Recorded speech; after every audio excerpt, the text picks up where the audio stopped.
Something tells me this is no mere adventure story.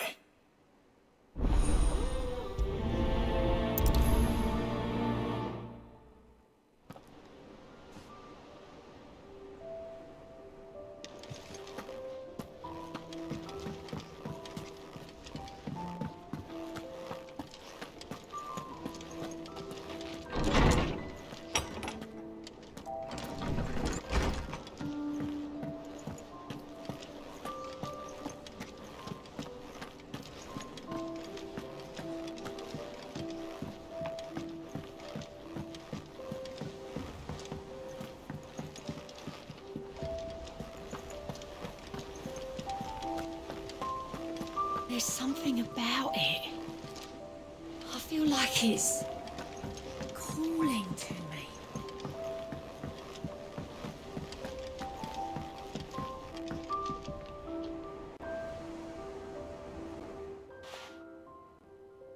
Vivian, I read your note, and I'd be happy to help you find the book you're looking for. Thank you, Clive. But tracking it down will not be easy. Are you sure? Please. You have always granted me your wisdom and insight whenever I asked. It's only right that I return the favor. Or at least attempt to. You are too kind. Alas, what I ask of you is rather more trying than delivering the odd lecture. I spoke with Hippocrates to see if he had any inkling as to where another copy might be found, but... But perhaps it is best that you hear the details from him. If you say so. Forgive me, Clive, for asking this of you. But this book, it set me on the path to becoming who I am today. Its importance cannot be overstated.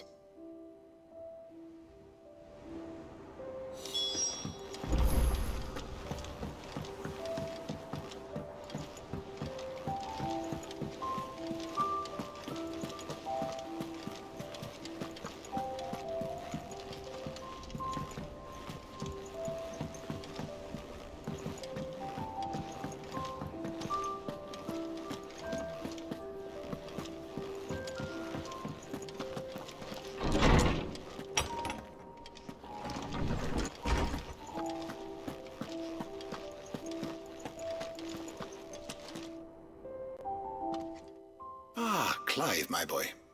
What a pleasure it is to see you. Hippocrates. There's something I need to ask you.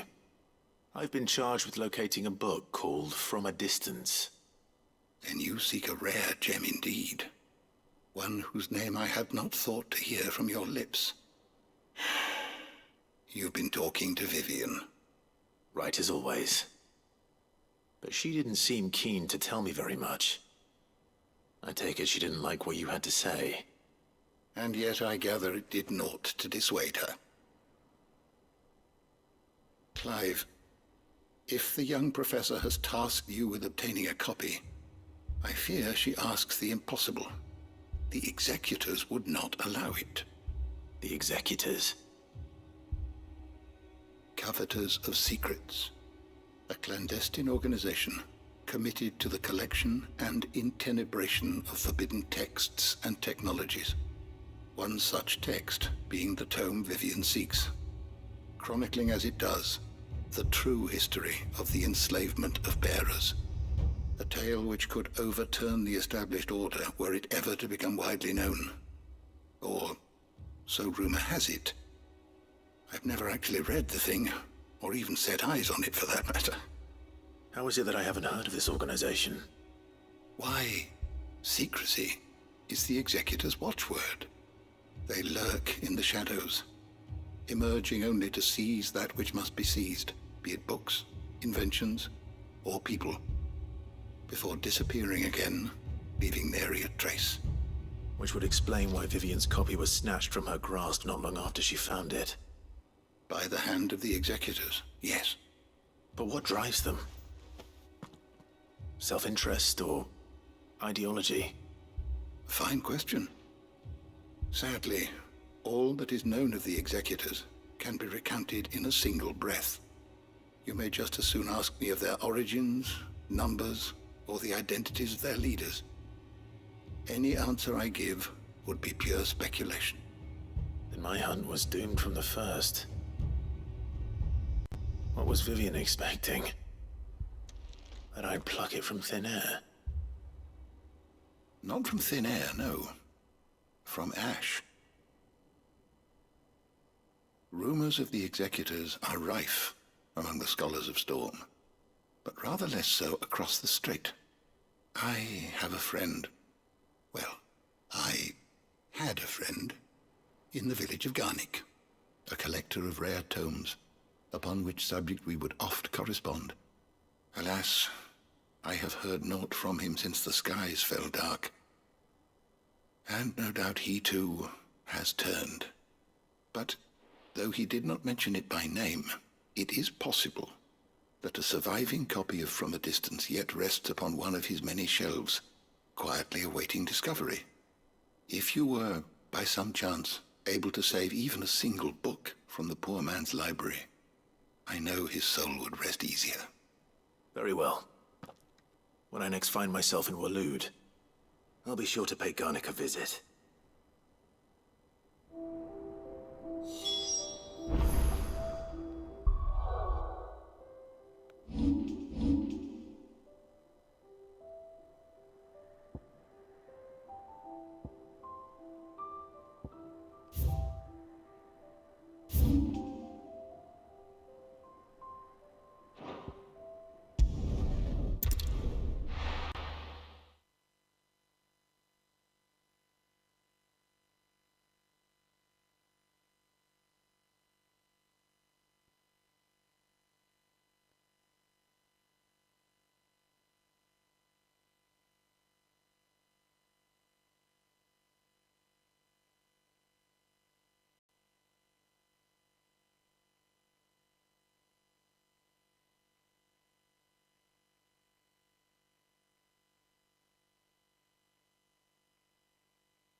Run like the wind.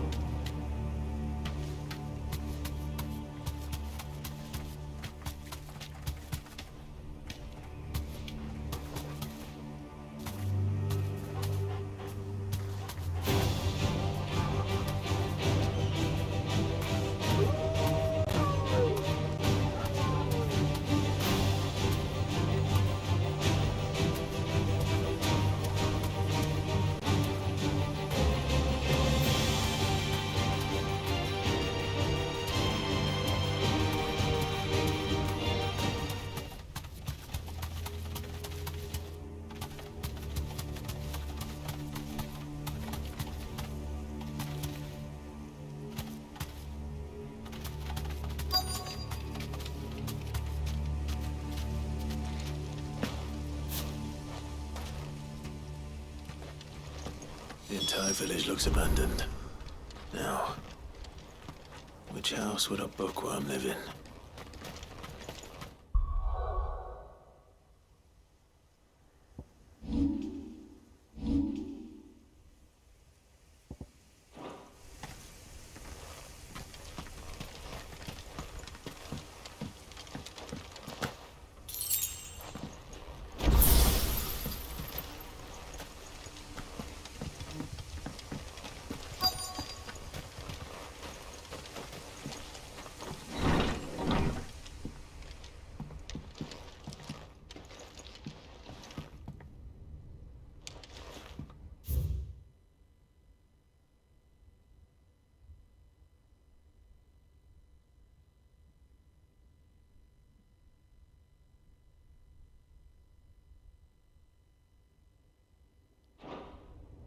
This is a Royal Army logbook. Did he take this from the local barracks?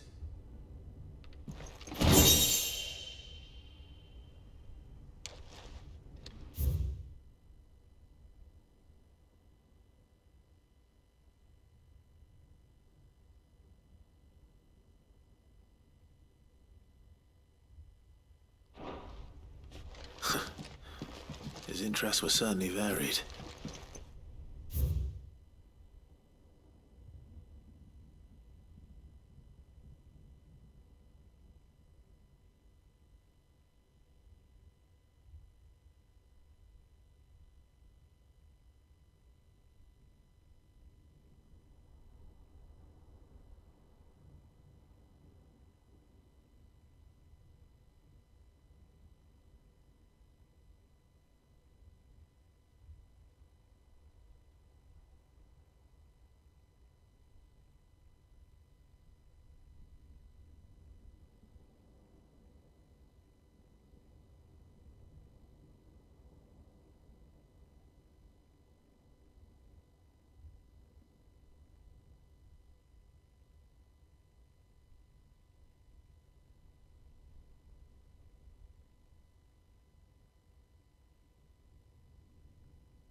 This is it.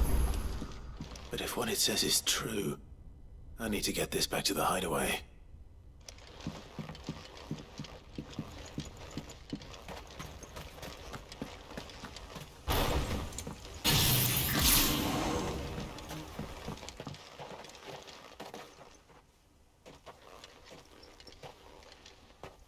Leaving so soon, stranger?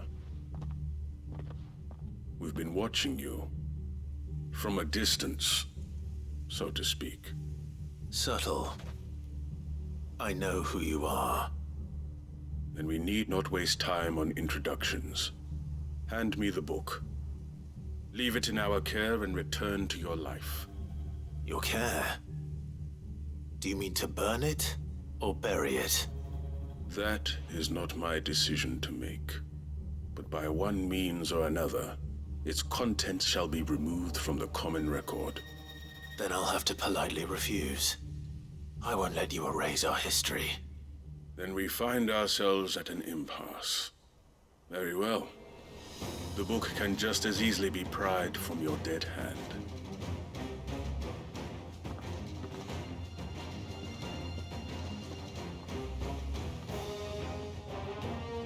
Let's see, shall we?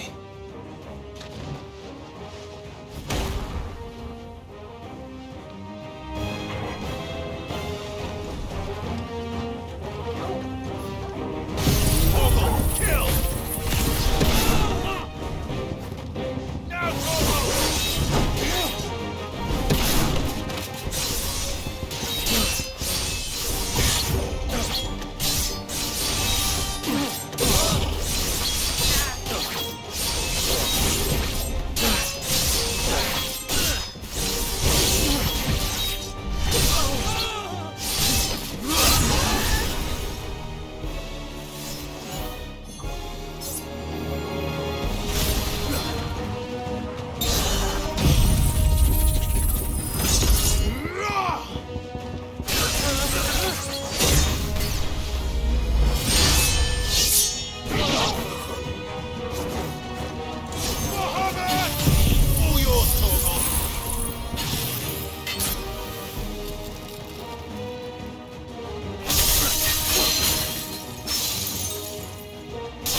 Impressive. But we have other means. We shall claim the book yet. Why do you want it so badly anyway? It lays out in no uncertain terms the vanity and avarice of mankind. It tells the shameful history of the persecution and oppression of a gifted few by a giftless many. Would you say that this interpretation was correct? I don't know. You don't know. Your sword may be sharp, but your wits are dull. So let me answer for you. There is no correct interpretation of history. That a series of events took place may be proved beyond a doubt. But there can be no single, immutable explanation as to why they came to pass. It is a question of numbers and of belief. If enough people believe that a set of events occurred for a reason, that belief becomes the truth. So you're trying to control the truth? We are trying to protect people from themselves, from knowledge that would bring them naught but pain. That is all. You may keep the book, for now. The world is small. We shall meet again. Until then. Wait! Damn it. Let's get this back to Vivian. Perhaps she can explain what that was all about.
Vivian. I found it. The book you lost.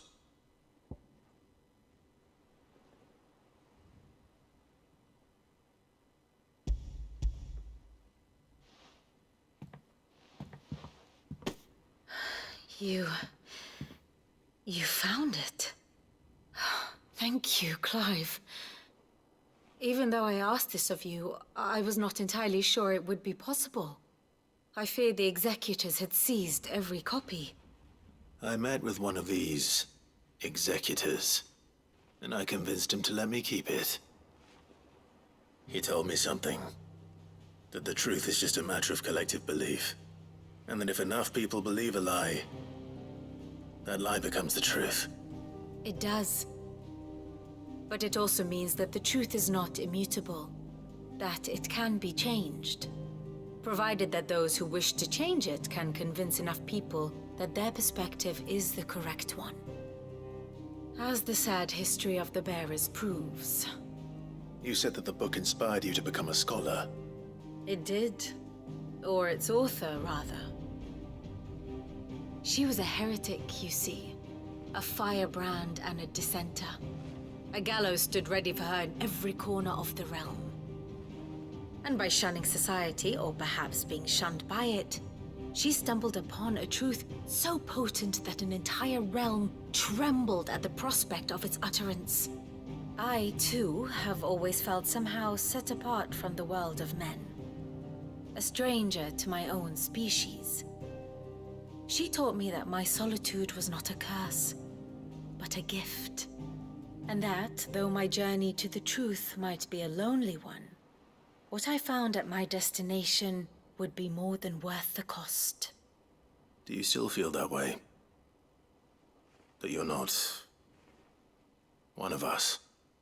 Honestly, I'm not entirely sure anymore. Since coming to the hideaway, I find my thinking somewhat clouded. Perhaps the result of studying mankind from a rather closer perspective than I had intended. But the more I study, the more I find value in this perspective. In looking not from the outside, but from within. So if you'll permit me, I'd like to continue my work here. Remember, Clive, when enough people believe, belief begets truth. Give the men and women of this benighted world the gift of truth. Make them believe in you, as I do. I'll try, Vivian. I'll try.